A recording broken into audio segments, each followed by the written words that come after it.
1,000 dead. Okay, from those very complex legal and economic knots, let's shift to something equally complex but deeply urgent on the human level. Syria, specifically Suwaida in the south. Right. Critical humanitarian situation there. The UN is actually preparing to send a direct aid convoy. What triggered this?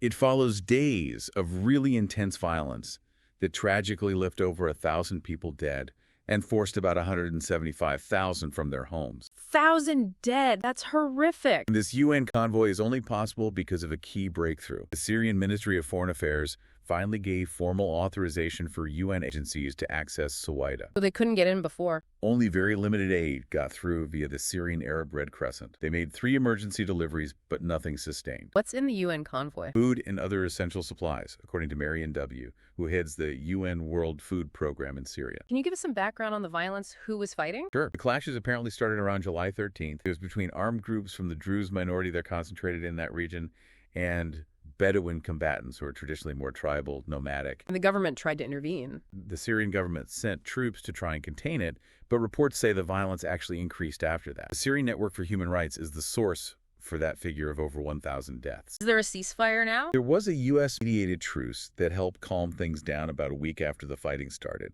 but the situation is still described as extremely unstable. Yeah. Very fragile. The conditions for people still there? Dire, based on reports from residents, lack of electricity, water, food, medicine, the basics. Many were displaced, you said. Yeah, over 52,000 people fled to the neighboring province of Dara, which unfortunately is facing its own humanitarian struggles. Has the World Food Program done anything else there recently?